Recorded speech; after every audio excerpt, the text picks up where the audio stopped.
All right, John Lewis gave an interview, actually it occurred on Friday, but it aired on Meet the Press this morning. And I want to play for you the full interview so that you see everything that was said. And then I'll make my commentary. Thank you very much. You did something that was fairly unusual. You testified against a fellow member of Congress who is up for Attorney General, Jeff Sessions. First of all, why'd you do it? I felt very strongly that we need an Attorney General who will speak up and speak out for all of our citizens, especially for those that have been discriminated against, speak out for voting rights, for what is right, for what is fair, and what is just. This man didn't have a history of speaking up, of being on the side of what is fair and of what is just. I grew up in rural Alabama. I tasted the bitter fruits of segregation and racial discrimination. It is still real today. There's not a single Republican that seems to be heeding your concern. What does that tell you? What does that say to you? It says in so many words that the Republicans are going along with the order of things. It's a new day, and they need to come aboard. They may be in control of the Senate today, the White House, but one day we will be in control of the White House again, the Senate and the House. You're known for having one of the largest hearts in this institution. You've forgiven people that have beaten you. What would Jeff Sessions have to do to make you feel more comfortable with him as Attorney General? What could he do or say to you to make you feel more comfortable? Well, when the Supreme Court decision came down a few short years ago, when the Supreme Court vetted the heart and soul of the voting rights side, he said, this is good. This is good for Alabama. It's not good for Alabama. It's not good for the South. It's not good for America. We need to open up the political process and let everybody come in. And it doesn't matter if it's people black or white, Latino, Asian American, or Native American. It's the right thing to do. When I spoke at the March on Washington on August 28, 1963, I said then, one person, one vote. I still believe that today. He's likely to get confirmed.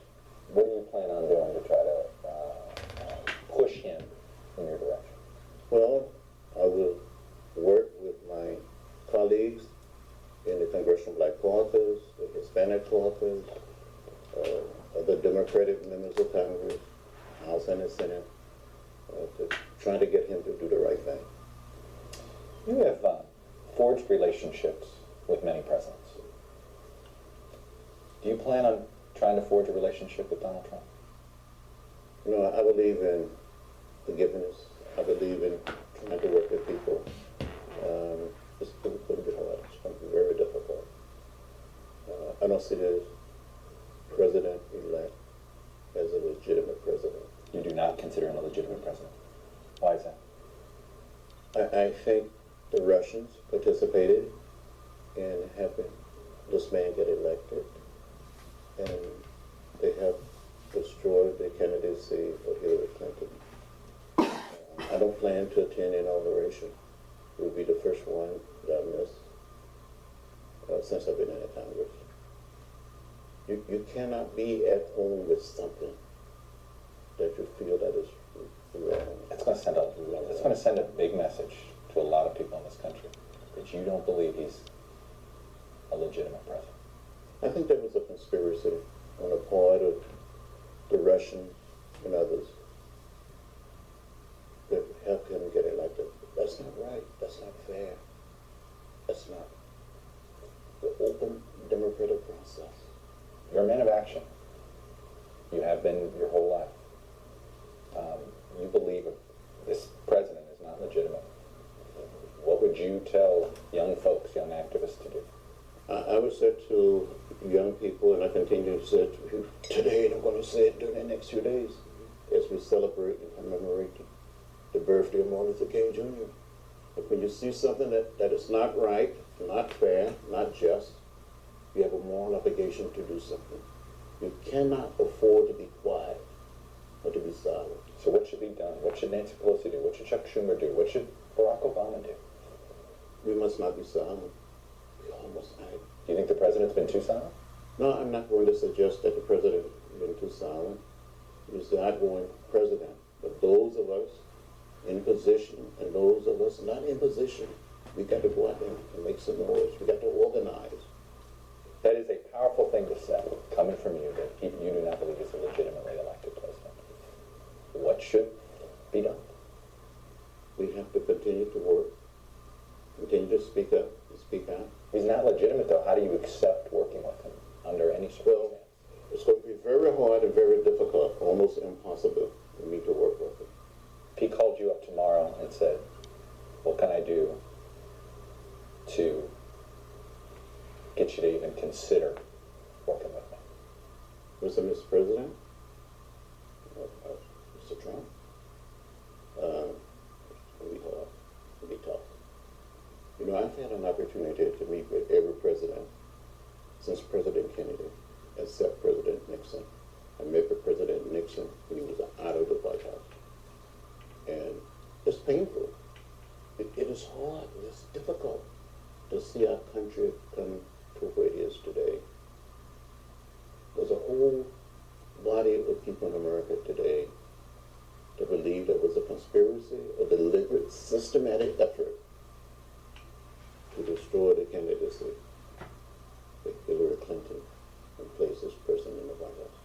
There were outside forces.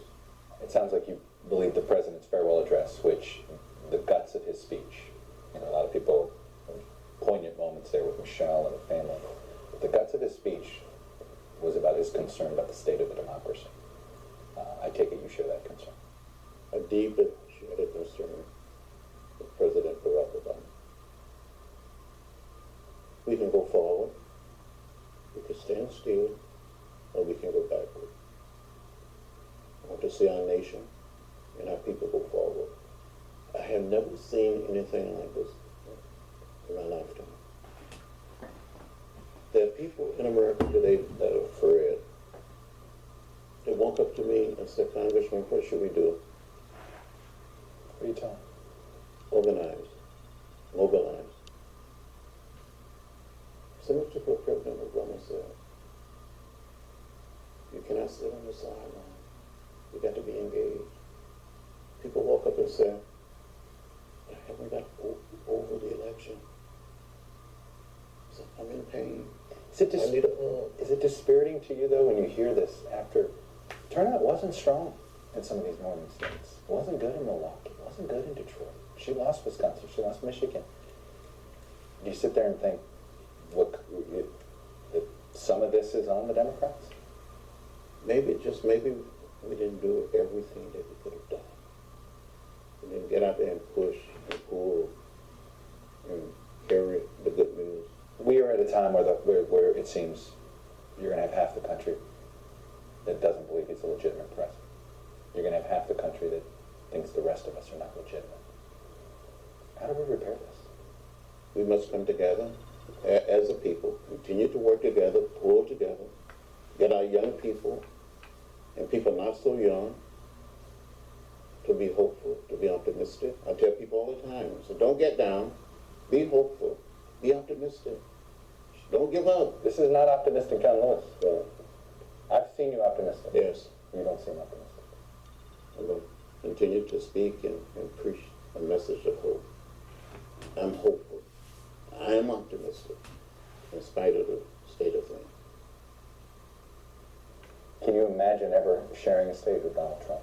Donald Trump came to you and said, you know, I want forgiveness here. I want your trust, or I want your, you know, would you take him to Selma? Well, by going to Selma, like President Bush, President Clinton, President maybe he would learn something. Maybe he would get religion. So you would bring him. You would do that for him if he asked. No, I would not invite him to come. You wouldn't invite him. But if he asked to come, would you let him? I wouldn't try to do anything to prevent him from coming. Does this way this election has gone, does it change your opinion of what the last 8 years have been about? It doesn't change my opinion about the last 8 years. Because I think with Barack Obama, we had a president that was strong, firm, was a man of hope, a man of faith. He lifted people, he inspired people. And it didn't matter the race, the background, or what section of the country they came from. The story arc of history of this country, we're going from the first African-American president, a breakthrough. At the same time, we've just elected a president that you believe was illegitimately elected. What does that say about the state of race relations in this country? Well, it said that on one hand we made a lot of progress, we've come distant. But we're not there yet. And I think when the president spoke a few days ago, he said we're not a post-racial society. And some people said, and some people believe that when you were first elected. But we're not there yet. The scars and stings of racism are still deeply embedded in American society.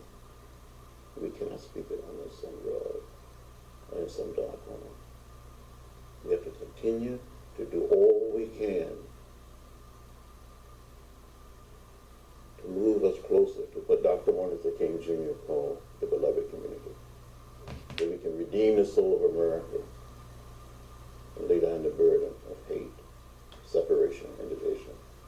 If he's not a legitimately elected president in your mind, there are tools that Congress has. Do you think Congress should use those tools?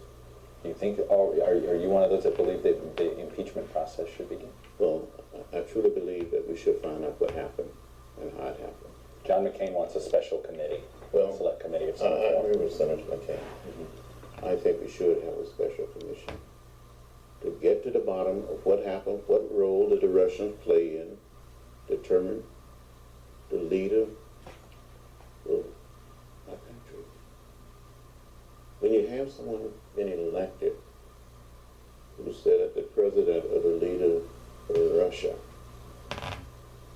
is stronger or better than our own president, That's just something you can't forget. I will never forget it. This is there's going to be a weekend of commemorations. It's it's the holiday that we commemorate Dr. King. I take it this is going to be a tougher one for you.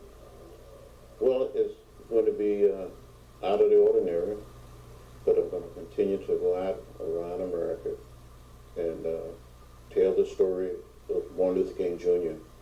During the past few days, I've had an opportunity to speak to the Coast Guard, to speak at FBI headquarters. I had never been in the FBI building before. And then went down and spoke to several hundred employees. Huh. And what would Dr. King say about this moment? Dr. King would say to all of us to never give up, never become bitter, be hopeful, be optimistic, and keep pushing. I'm going to leave it there. John Lewis, thank you. Well, thank you, sir. All right. That was the full and complete interview that Chuck Todd did on Friday with Representative John Lewis. Now, I will say this. The election is the election, and Donald Trump is going to be sworn in shortly. And there is nothing that anybody can do in order to change that. So we need to get past that. Now, that being said, I believe Representative Lewis should not have just focused on the quote unquote supposed Russian help that Donald Trump received in order to consider him illegitimate. I don't have a problem with him bringing that up. I don't have a problem with him focusing somewhat on that issue, but that is conjecture whether it did have a definitive effect on the election. Conjecture. Because no voting machines were hacked. That the FBI and intelligence agencies have stated emphatically. What they can't state is that the Russian interference had a material effect on the election. And I will agree with that assessment because there is no absolute proof. You don't know what their propaganda and tactics did to the minds of all of the people who voted for Donald Trump. May have been a lot of effect, may have been some effect, there may have been little to no effect. The same can be said about the Clinton voters or voters who did not choose to vote for either Trump, Clinton, or one of the other third parties. What you can, however, document, and what Representative Lewis should have also focused on, was the suppression of the rights of primarily African Americans to vote in the election. Now, Donald Trump won by what, approximately 50,000 votes in 4 states that actually swung the election in his favor. It is without a doubt that voter suppression took place in a bunch of southern states and in some regard northern states as well. The states that I specifically want to make mention of that could have been swung back to Hillary Clinton: 1, North Carolina. Unless you've been living under a rock, it is a given fact about the black voter suppression in North Carolina. Now, the polls just before the election showed that Clinton was even ahead in North Carolina.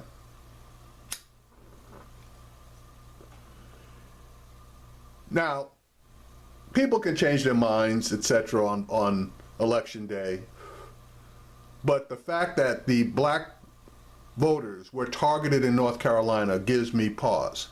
And the same thing can be said about the state of Georgia.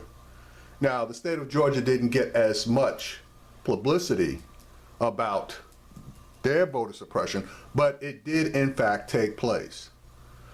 But let's specifically go to the states of Wisconsin, where voter suppression was acknowledged publicly by people reporting on matters such as these. Michigan, it was not publicly acknowledged that there was voter suppression.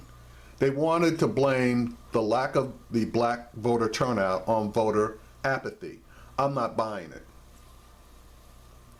Now, I will acknowledge that the Clinton campaign didn't do all that they should have in the states of Michigan, Wisconsin, Pennsylvania, and North Carolina. They didn't spend the money that they should have spent in those states. And I'm not even mentioning Ohio and Florida. John Lewis, 8 years ago, originally was going to ride on the Clinton bus.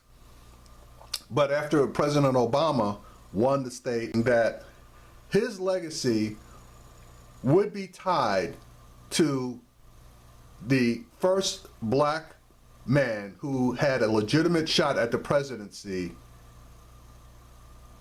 not being supported by him would not read well. And you know something? It is what it is. But he did jump ship and he did support Barack Obama. So in my opinion, he should have brought in voter suppression. He should have brought that in and gave that just as much credence to the loss of Hillary Clinton as the Russian interference. Now, you may agree with me, you may disagree with me, but it's a fact that states were lost because they were taken for granted. At the point that the FBI Director James Comey made his statement in October, Clinton felt so good about things that she was on her way trying to go get Arizona. And after that statement, they landed that plane, they refueled it, that plane was back up in the air, and she was headed back to New York. That's how devastating the Comey remark was. He could have made mention of that because that wasn't just out of the norm. Comey's comments went against stated FBI policy regarding interference and statements about candidates running for the presidency of the United States, and the fact that no statement regarding any investigation that was completed was to be issued within 60 days of the election. It also, or actually Comey also violated policy when he commented about the investigation. It stated policy that if no prosecution is recommended, that you do not comment about any investigations. The FBI does hundreds, if not thousands, of investigations per year. And once the investigations are completed, you never hear anything about them. I can use a point in case that the FBI was and is in fact investigating Donald Trump for the quote-unquote Russian involvement and the work papers, not investigations, but work papers received from that MI6 agent. Yet, Mr. Comey decided not to even make mention one way or the other regarding said investigation when he was called before Congress. Now that's a double standard, but that being said, what's done is done. Let me close this particular video by stating that I expected this to happen. And when I say I expected this to happen, I expected that if Hillary Clinton were elected, there was going to be a price to pay, but that if Hillary Clinton wasn't elected, there was going to be a major price to pay. Why do I say that? Because every time there is major progress for the black community, shortly thereafter, there is always white backlash. It's occurred 3 times in our history. The first occurrence was after the Civil War ended and Reconstruction was started. The Reconstruction period lasted approximately 20 years. And once that period ended, abruptly, black people suffered, and they suffered for almost 100 years, approximately 80. Then, during the civil rights period, where black people received not extra rights, as Dr. Ben Carson loves to say, but equal rights. That lasted approximately another 20 years. And then white people decided that enough time had gone by, and they started readjusting, resetting laws in order to, again, put black people in their place. 2008, a major milestone that will never occur again, and I'm not saying it will never occur again as far as a black person being elected president, but a black person can only be the first one time. So that particular event will never occur again. But we are now seeing, after only not even 8 years, because the white backlash began occurring 2 years after President Obama was elected. I say 2 years. Why? Number one, because of the 2010 election, where the House of Representatives was lost under President Obama's watch. And two, the formation of the Tea Party and the rise in power of the alt-right, also known as white supremacy. So again, Representative Lewis, he's an icon. There are a lot of people, I say a lot, I'm saying a lot because I've seen a lot of posts across social media that want to call for John Lewis to step down, he's past his time, yada, yada, yada. There are other people that say that he's resting on his laurels from the civil rights movement, etc. I say to those people, yes, John Lewis is an icon and did do a lot of good for the black community during the civil rights era, and I believe that he continues to do some good today. But I will also make the statement, what have you done? What laurels are you resting on that you have the nerve to tell us that we shouldn't listen to this man because he's resting on his laurels? Get your own asses out there and get stuff done for the community, and then you will have the right to talk about someone resting on their laurels.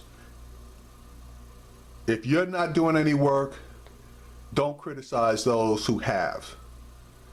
This is not a young man, and he deserves all the respect that we can give him, unlike Donald Trump, who has done nothing for America. John Lewis damn near died fighting for the rights of black people.